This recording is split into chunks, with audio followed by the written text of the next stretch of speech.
السلام علیکم ناظرین، میں ہوں عبد الوحید اور آپ دیکھ رہے ہیں میرا فیس بک اور یوٹیوب چینل۔ ناظرین، عمران خان کے بارے میں آپ کو ایک بہت اہم خبر سے آگاہ کر دوں کہ اٹک جیل میں بیٹھے بیٹھے عمران خان نے ایک ایسا پلین کھیلا، ایسی گیم کھیلی، ایسی شاٹ لگائی کہ تمام سیاستدان اور طاقتور حلقے ہل گئے۔ یہ ہے، اور پی ٹی آئی ورکرز باشمول عمران خان کے لیے بہت بڑی خوشخبری ہے کہ یہ اقدام ہونے جا رہا ہے۔ اور ایڈوکیٹ عمران پاشا صاحب نے چیف جسٹس کو کڑی ٹکر دی، یہ فوٹیج بھی آپ کے ساتھ شیئر کروں گا۔ اور فیض احمد فیض صاحب کا ایک غزل ہے جو کہ بیرسٹر احتشام نے پڑھی ہے، وہ بھی آپ کے ساتھ شیئر کروں گا۔ اور آئی ایم ایف نے کیا معاہدے کیے ہیں پاکستان کے ساتھ، ان کے بھی ایک کلپ آپ کے ساتھ شیئر کروں گا۔ اور ساتھ میں چیف جسٹس اور جنرل فیض صاحب کے درمیان جو بھی بات ہوئی اس کی بھی فوٹیج آپ کے ساتھ شیئر کروں گا۔ اور ساتھ میں آپ کو یہ بھی بتاؤں گا کہ ہمارے وزیر اعظم جناب انوار الحق کاکڑ صاحب آئی ایم ایف میں جا کے سیلفیاں لے رہے ہیں۔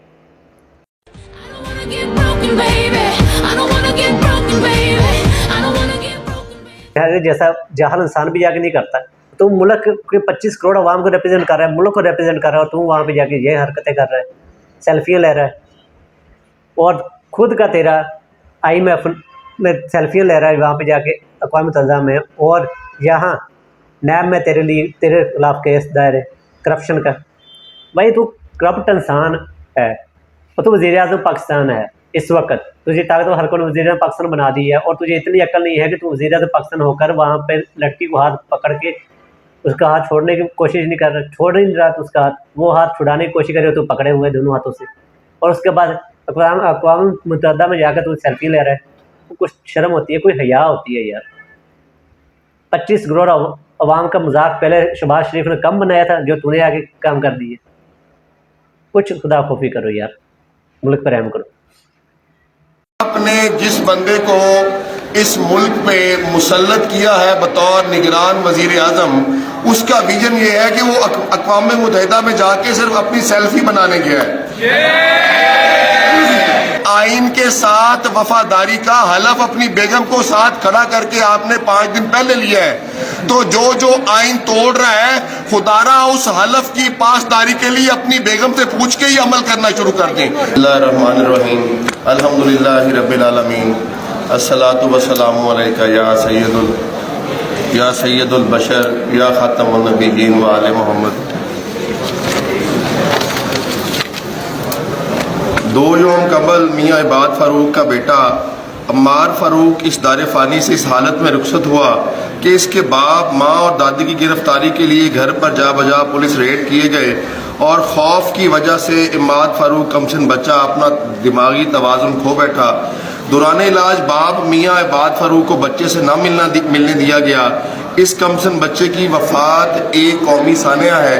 میں بطور پاکستانی شرمندہ ہوں کہ میں اس معصوم بچے کے حق میں وہ آواز نہ اٹھا سکا جو مجھے اس وقت پہ اٹھانی چاہیے، کیونکہ تب اس کا والد ملٹری کسٹڈی میں تھا، جس کی وجہ سے اس کو اپنے بیٹے سے نہ ملنے دیا گیا۔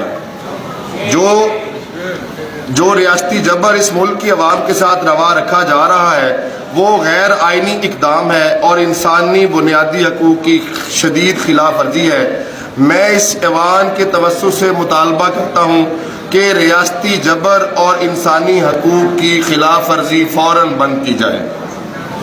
یہ کہ موجودہ نگران حکومت آئین کے مطابق روزمرہ کے معاملات دیکھنے اور غیر جانبدار الیکشن کروانے کی ذمہ دار ہے۔ آج تک کسی ادارے نے بھی آئین کے مطابق الیکشن کروانے کی نہ تو تاریخ جاری کی ہے، جو کہ آئین پاکستان کی روح کے خلاف ہے، اور جو بھی ذمہ داران ہیں، چاہے وہ الیکشن کمیشن ہے، چاہے وہ صدر پاکستان ہے، چاہے وہ کوئی اسٹیبلشمنٹ کا بندہ ہے، چاہے وہ نگران سیٹ اپ ہے، ان سب کے خلاف آرٹیکل 6 کی کارروائی کا مطالبہ کرتے ہیں۔ میں اس ایوان کے توسط سے مطالبہ کرتا ہوں کہ الیکشن آئین میں درج مقررہ مدت میں کروائے جائیں اور سپریم کورٹ کی ججمنٹ پر عمل درآمد کروانے کے لیے یہ ایوان بذریعہ کابینہ لاہور ہائی کورٹ بار اپنی بھرپور کوشش کرے تاکہ اس یہ جو فوٹیج ابھی آپ نے دیکھی ہے کہ جو عمران پاشا صاحب نے چیف جسٹس صاحب کے بارے میں کہا، آپ لوگ اس سے کس حد تک اتفاق کرتے ہو کہ کیا کس حد تک یہ صحیح کہا اس نے؟ تو ہوا یہی ہے کہ اہلیہ کو ساتھ لے کے آ کے حلف اٹھایا، لیکن پھر بھی حلف کی پاسداری نہیں کر رہے۔ ارشد شریف مرحوم کا کیس داخل دفتر کر دیا، اور اس کے ساتھ ساتھ عمران خان کے کیس میں بھی ڈیل پہ ڈیل ہو رہی ہے۔ اور اگر اس طرح قانون چلتے ہیں، اس طرح کی عدالتیں چلتی ہیں، تو وہی فیض صاحب کا جو غزل ہے 50 سال پہلے جو شاعر کہہ رہا تھا اس ملک کے بارے میں، آج بھی وہ ریلیونٹ ہے۔ 40-50 سال پہلے فیض صاحب کہہ گئے جس دیش سے ماؤں بہنوں کو اغیار اٹھا کر لے جائیں، جس دیش سے قاتل غنڈوں کو اشراف چھڑا کر لے جائیں، جس دیش کی کورٹ کچہری میں انصاف ٹکوں پر بکتا ہو، جس دیش کا منشی قاضی بھی مجرم سے پوچھ کر رکھتا ہو، جس دیش کے چپے چپے پر پولیس کے ناکے ہوتے ہوں، جس دیش کے مندر مسجد میں ہر روز دھماکے ہوتے ہیں، جس دیش کے حاکم ظالم ہو، سسکی نہ سنے مجبوروں کی، جس دیش کے عادل بہرے ہو، آہیں نہ سنے معصوموں کی، جس دیش میں بنت ہوا کی چادر بھی داغ سے میلی ہو، جس دیش میں آٹے چینی کا بحران حلق تک جا پہنچے۔ 50 سال پہلے فیض صاحب کہہ رہے تھے، آج بھی ریلیونٹ۔ جس دیش کے ہر چوراہے پر 2-4 بھکاری پھرتے ہوں، جس دیش میں غربت کے ہاتھوں مائیں بچے نیلام کرتی ہوں، جس دیش میں دولت شفا سے ناجائز کام کرواتی ہو، جس دیش میں عہدے داروں سے عہدے نہ سنبھالے جاتے ہوں، جس دیش کے سادہ لو انسان وعدوں پر ہی ٹالے جاتے ہو، اس دیش کے ہر ایک لیڈر پر سوال اٹھانا واجب ہے۔ یہ ہے میڈیا کا اصل کام۔ یہ غزل جو ابھی آپ نے فیض صاحب کی سنی، یہ ان پہ پرفیکٹ بیٹھتی ہے۔ کیوں بیٹھتی ہے؟ کیونکہ یہ اسی طرح کے لوگ ہیں، اس لیے احمد فیض صاحب کو بھی اس وقت باغی کہا گیا تھا کہ یہ حکومت کے خلاف بات کرتے ہیں، یہ باغی ہیں حکومت کے، یہ ریاست کے باغی ہیں۔ تو باغی ہونا غلط بات نہیں ہے، جو چیز آپ کو نہیں پسند آتی آپ اس کے انکاری کر دیتے تو آپ باغی ہو گئے۔ تو یہ باغی ہونا کوئی جرم نہیں ہے۔ ایک چیز نہیں پسند آتی ہم نے انکاری کرتے، ہمیں یہ چیز نہیں پسند آ رہی، باہر ختم۔ گھروں میں بھی اکثر ہوتا ہے، کھانے کی اگر کوئی چیز آپ کے سامنے آتی ہے، آپ کہتے ہو ہمیں یہ نہیں پسند، تو کیا آپ پہ گرداری کا فتویٰ لگ جائے گا؟ یہ ریاست، یہ پاکستان ہمارا گھر ہے، اور ہمارے گھر میں اگر کوئی چیز ہمیں پسند نہیں آئے گی تو ہم کہیں گے کہ یہ چیز ہمیں پسند نہیں ہے، تو اس پہ کیا ہم گردار ہو گئے؟ یہ گرداری کے فتوے تو مولوی لگاتے تھے، تو آرمی کب سے لگانے لگ گئی فتوے لوگوں پہ کہ ہمارے خلاف بات کرنے والا باغی ہو گیا، گردار ہو گیا؟ یہ فتویٰ کہاں سے لگنے لگ گئی؟ آج ہی سپریم کورٹ نے 2 فوجی افسران کے خلاف ایک بڑا فیصلہ دیا ہے، اس حوالے سے بات کرنی ہے۔ اٹک جیل کے اندر قیدی نمبر 804 کے حوالے سے 2-3 بڑی خبریں ہیں، وہ بھی آپ کے سامنے رکھنی ہیں، اور کس طرح اس وقت سب کے ہوش اڑے ہوئے ہیں، کیا ہونے جا رہا ہے، اس حوالے سے بھی بات کریں گے۔ 1995 کے اندر جی محترمہ بے نظیر بھٹو کی حکومت گرائی گئی تھی، اور اس کے اندر کہا جاتا ہے کہ 2 فوجی کرنل ملوث تھے، اور ان 2 فوجی کرنلوں کا کورٹ مارشل ہوا تھا اور ان کو سزا دی گئی تھی۔ اور اب اس حوالے سے اس کیس کو چیلنج کیا گیا تھا کہ سزا پانے والے جو 2 فوجی کرنل تھے ان کی سزا غلط تھی، سزا معاف کی جائے یا پھر ان کو ریلیف دیا جائے۔ لیکن جناب بے نظیر بھٹو کی حکومت گرانے کی سازش میں ملوث فوجی افسران کی سزائیں برقرار۔ سپریم کورٹ نے کرنل ریٹائر آزاد منہاس اور کرنل ریٹائرڈ عنایت اللہ کی سزاؤں کے خلاف اپیلیں خارج کر دی۔ فیلڈ کورٹ مارشل نے آزاد منہاس کو 2 سال جبکہ عنایت اللہ کو 4 سال قید بامشقت اور برطرفی کی سزا سنائی تھی۔ دونوں سابق فوجی افسران کے خلاف 1995 میں بے نظیر بھٹو کی حکومت کا تختہ الٹنے کی سازش کے الزام میں کارروائی کی گئی تھی۔ کاش یہ کارروائی 2022 کے اپریل کے اندر جو رجیم چینج کیا گیا تھا، جس میں مبینہ طور پہ جنرل ریٹائرڈ قمر جاوید باجوہ تھے اور دیگر لوگ تھے، ان کے خلاف بھی سپریم کورٹ اسی طرح کی سزا سنائے، یا اس سے پہلے بھی جتنے بھی پاکستان کے اندر رجیم چینج ہوئے ہیں، جتنے بھی تختے الٹے گئے ہیں، اگر ان کی انویسٹیگیشن ہو جائے, کارگل کی جنگ کی انویسٹیگیشن ہو جائے, پاکستان کے ٹوٹنے کی انویسٹیگیشن ہو جائے, تو کسی فوجی جرنیل کی جرت نہ ہو کہ وہ اس طرح کی سیاست کے اندر انٹرفیرنس کرے. خان کے آج 3 کیسز, 3 درخواستیں, ان پر فیصلہ محفوظ ہوا ہے اسلام آباد ہائی کورٹ کے اندر. نمبر 1, سائفر کیس کی سماعت کل دوبارہ جیل میں ہوگی یا نہیں, یعنی کل جو سائفر کیس کی سماعت ہونی ہے وہ G11 عدالت کے اندر ہونی ہے یا وہ جو ہے وہ سماعت اٹک جیل کے اندر ہونی ہے. اس حوالے سے فیصلہ محفوظ کیا گیا ہے. نمبر 2, آفیشل سیکرٹ ایکٹ کی خصوصی عدالت کے جج کی تعیناتی درست ہے یا غلط ہے, ہونا بھی چاہیے تھا یا نہیں ہونا چاہیے تھا جج ابو الحسنات ذوالقرنین صاحب کو. اور تیسرے نمبر پہ عمران خان کی اٹک جیل سے اڈیالہ جیل منتقلی ہوگی یا نہیں, یعنی انہیں اٹک جیل رکھا جائے گا یا اڈیالہ جیل بھیجا جائے گا. اس حوالے سے بھی فیصلہ محفوظ ہو گیا ہے, کیونکہ عمران خان کو قانون کے مطابق, قاعدے کے مطابق جیل میں نہیں رکھا جا سکتا, کیونکہ ان کی سزا سسپینڈ ہو چکی ہے. یہ ایک کسٹڈی والا دوسرا کیس ہے, لہذا اس میں جیل میں نہیں رکھا جا سکتا.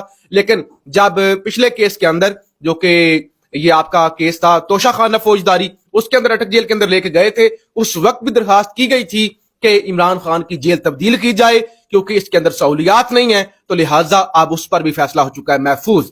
ایک بڑا ڈھنڈورا پیٹا گیا سپریم کورٹ کے اندر اور ہائی کورٹ کے اندر, وہ جی عمران خان کو بڑی سہولیات دے رہے ہیں ہم, دیسی چوچا, دیسی ککڑ جو ہے وہ عمران خان کو دیا جا رہا ہے, بھون بھون کے دیسی گھی کے اندر بکرا کھلایا جا رہا ہے, یہ دیا جا رہا ہے, وہ دیا جا رہا ہے. آج ایک نئی خبر سامنے آئی ہے, آصف محمود صاحب کی یہ خبر ہے, جیو نیوز سے وابستہ ہے. یہ کہتے ہیں کہ عمران خان کو جیل میں دیسی چکن دینے کے لیے اکاؤنٹ میں 79,000 روپے جمع, 79,000 جمع کروائے گئے ہیں پی ٹی آئی کے وکلا کی جانب سے کہ عمران خان جو چاہتے ہیں کھانا, کیونکہ یہ ایک ہوتا ہے جیل کے اندر کہ اگر آپ کو جیل کا مینیو پسند نہیں ہے تو گھر سے آپ کھانا یا منگوا سکتے ہیں, یا آپ کو پیسے ملتے ہیں کہ آپ پیسے گھر سے لے کے اپنی مرضی کا کھانا کھا سکتے ہیں. اچھا جی, اس کے اندر بتایا گیا ہے کہ جیل میں بطور قیدی عمران خان کے اکاؤنٹ میں پہلے 50,000 اور دوسری مرتبہ 29,000 روپے جمع کرائے گئے ہیں. یہ رقم چیئرمین پی ٹی آئی کے وکلا کی جانب سے جمع کروائی گئی ہے, اور وہ کہتے ہیں کہ جیل حکام نے کچھ روز قبل عمران خان کے ساتھ کھانے کا مینیو طے کیا تھا. اچھا, چیئرمین پی ٹی آئی سے کہا تھا کہ انہیں صبح ناشتے میں 2 انڈے, روٹی اور ان کے ساتھ دہی لازمی دی جائے. اچھا, دوپہر اور رات کے وقت روٹی کے ساتھ مختلف دالیں اور سبزیاں ہیں, اور عمران خان نے کہہ رکھا ہے کہ کھانے میں دیسی چکن انہیں اس دن دیا جائے جس دن وہ اس کا مطالبہ کریں. یعنی ویسے تو ہفتے میں 4 دن بتایا جاتا ہے کہ جیل کے قیدیوں کو چکن دیا جاتا ہے, لیکن عمران خان جو برائلر چکن ہوتا ہے وہ نہیں کھاتے, تو لہٰذا دیسی چکن کھانے کے لیے جو ہے وہ پیسے جمع کروائے گئے ہیں کہ ان کے اکاؤنٹ سے پیسے کاٹ لیے جائیں. اور عمران خان کو پچھلے 15 روز میں کھانے میں 2 مرتبہ دیسی چکن دیا گیا ہے, جس پر 8,000 سے زائد کا خرچہ آیا ہے. بریکنگ نیوز کا باپ آ گیا. یہ بہت بڑی بریکنگ نیوز ہے ناظرین, جو میں آپ کے سامنے رکھنے جا رہا ہوں, اور آپ کو بتاؤں گا کہ یہ فیض آباد دھرنا کیس کی جو سماعت لگ گئی ہے, یہ براہ راست کس کی طرف اشارہ جاتا ہے؟ قاضی فائز عیسیٰ کا اب تک کا دوستو یہ سب سے بڑا کھڑاک ہے. یعنی ڈائریکٹ جنرل فیض حمید صاحب سے یوں کہہ لیں کہ متھا لگایا انہوں نے. جب جنرل فیض حمید صاحب سروس میں تھے تب قاضی فائز عیسیٰ اور جسٹس مشیر عالم کے 2 ججز تھے جنہوں نے فیض آباد دھرنا کیس کا فیصلہ سنایا تھا ناظرین, اور اس پورے فیصلے کو قاضی فائز عیسیٰ صاحب نے خود ڈرافٹ کیا تھا. اور اس فیصلے میں ناظرین جسٹس قاضی فائز عیسیٰ صاحب نے ذمہ دار ٹھہرایا تھا, جس شخص کو ذمہ دار ٹھہرایا تھا ناظرین وہ تھے جنرل ریٹائرڈ فیض حمید صاحب. یہ ڈائریکٹ کنفنٹریشن تھی, یہ ڈائریکٹ پھڈا تھا اسٹیبلشمنٹ سے. ناظرین اب اس کیس کی سماعت 4 سال کے بعد دوبارہ لگی ہے. یہ قاضی فائز عیسیٰ کا سب سے یوں کہہ لیں کہ ہیوی قسم کا کام ہے جو انہوں نے کیا ہے. اچھا یا برا اس کا فیصلہ میں نہیں کروں گا, اس کا فیصلہ یا آپ کریں گے یا وہ خود کریں گے, لیکن میں آپ کو خبر دینے کی حد تک بتا رہا ہوں. اور یہ بات رپورٹ ہو چکی ہے ہر جگہ, صحافی اس کو رپورٹ کر رہے ہیں, جیو نیوز رپورٹ کر رہے ہیں, ایئر وائی نیوز رپورٹ کر رہے ہیں, آج نیوز ڈان سب اس کو رپورٹ کر رہے ہیں کہ 4 سال بعد 28 ستمبر کو یہ سماعت لگ گئی ہے. تھوڑی سی میں آپ کو ہسٹری بتا دیتا ہوں. 4 سال بہت لمبا سپین ہوتا ہے. آپ لوگ فیض آباد دھرنے اور فیض آباد کیس سے کچھ حد تک تو واقف ہوں گے, لیکن جو لوگ نہیں واقف ان کے لیے مختصراً میں یہ بتا دیتا ہوں. ایک تو یہ, اس کے ساتھ ایک اور بڑی بریکنگ نیوز ہے ناظرین. محمد علی درانی سے تحریک انصاف کے وفد نے ملاقات کی ہے. محمد علی درانی کون ہے یہ بھی آپ کو بتا دیتا ہوں. اس وقت اسٹیبلشمنٹ اور عمران خان کے درمیان اگر کوئی پل ہے, کوئی برج ہے, تو وہ ہے محمد علی درانی. یہ بہت آپ کو اہم اس وقت اہم ترین بندہ بن چکا ہے محمد علی درانی. یہ ملاقات جو ہوئی ہے اس کا حوالہ بھی آپ کو بتاتا ہوں, اور آپ کو بھی بتاتا ہوں ناظرین کے فیض آباد دھرنے کیس کے حوالے سے اب پھڈا جو ہے وہ کتنا بڑا پھڈا ہونے جا رہا ہے ناظرین. اس سے پہلے آپ لوگوں سے درخواست یہ ہے, اور یہ انتہائی مؤدبانہ درخواست ہے, کہ آپ چینل کو لازمی سبسکرائب کیجئے تاکہ اس طرح کی آنے والی اوتھینٹک خبریں انشاءاللہ, جو کہ ہم کوشش کرتے ہیں کہ اوتھینٹسٹی اس کی جانچ کے پھر آپ تک پہنچائیں, اپنی پوری کوشش کرتے ہیں ناظرین آپ تک بر وقت پہنچتے رہیں. تو یہ سبسکرائب کا جو بٹن آپ دیکھ رہے ہیں, اگر آپ دبا دیں گے تو اس سے ہماری حوصلہ افزائی ہوگی. دوستو سب سے پہلے اب آ جاتے ہیں فیض آباد کی تھوڑی سی تاریخ میں آپ کو بیان کر دیتا ہوں ناظرین. بی بی سی اردو اس کو نوٹ کر رہا ہے. 2019 میں سپریم کورٹ کے 2 رکنی بینچ نے نومبر 2017 میں جو فیض آباد کے مقام پر انتہائی دائیں بازو کی مذہبی جماعت تحریک لبیک پاکستان کی جانب سے جو دھرنا دیا گیا تھا, اس کے خلاف عدالت نے جسٹس قاضی فائز عیسیٰ اور جسٹس مشیر عالم صاحب نے سو موٹو کیس لیا تھا, سو موٹو نوٹس لیا تھا, اور پھر کیس کا فیصلہ سنایا تھا.